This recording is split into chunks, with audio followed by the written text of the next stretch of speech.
3563 2745க்கு equal. அப்போ 6478 எதுக்கு equal அப்படின்றது தான் எங்கள் கொஸ்டினே. இது எப்படி சால்வ் பண்ணலான்னு பாருங்க. கொஞ்சம் பெரிய நம்பராக தான் கொடுத்துருக்காங்க. சின்ன நம்பராக தான் முதல்ல கொடுப்பாங்க. இப்போ பெரிய நம்பராக கொடுத்துருக்காங்க.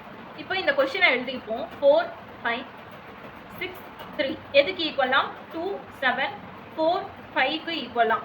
அப்போ இங்கே கொஸ்டினா என்ன கேட்டிருக்காங்க? 6478 இது எதுக்கு ஈக்குவல் அப்படின்றதான கொஸ்டின். நல்லா பார்த்தீங்கன்னா இங்கே டிஃப்ரென்ஸ் உங்களுக்கே தெரியும்.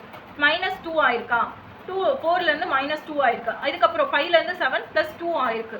திருப்பி -2 ஆயிருக்கு. 6லேருந்து 4 ஆக -2 ஆயிருக்கு. திருப்பி இங்கே +2 ஆயிருக்கு. 3லேருந்து 5 வர +2 ஆயிருக்கு. இதே மெத்தட் தான் இங்கேயும் நம்ம பண்ண போகிறோம். -2 ஆகுது.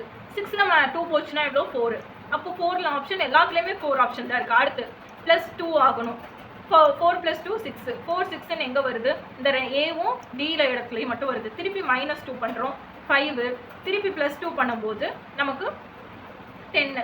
ஸோ 10ன்னு எடுக்கக்கூடாது. லாஸ்ட்டில் 0ன்னு மட்டும் தான் எடுத்துக்கணும். ஸோ தட் 04650 தான் கரெக்டான answer. So answer option D. புரிஞ்சிருக்கும்னு நினைக்கிறேன். டிஃப்ரென்ஸ் ஃபஸ்ட்டு கொடுத்துருக்கிற வேல்யூ எப்படி வந்திருக்கு அப்படின்னு டிஃப்ரென்ஸ் பார்த்தாலே நெக்ஸ்ட் இருக்கிற வேல்யூ நம்ம ஈஸியாக சால்வ் பண்ணிடலாம். இதே மாதிரி யூஸ்ஃபுல்லான வீடியோஸ்க்கு சேனலை சப்ஸ்கிரைப் பண்ணிக்கோங்க. தேங்க்ஸ் ஃபார் வாட்சிங். தேங்க்யூ.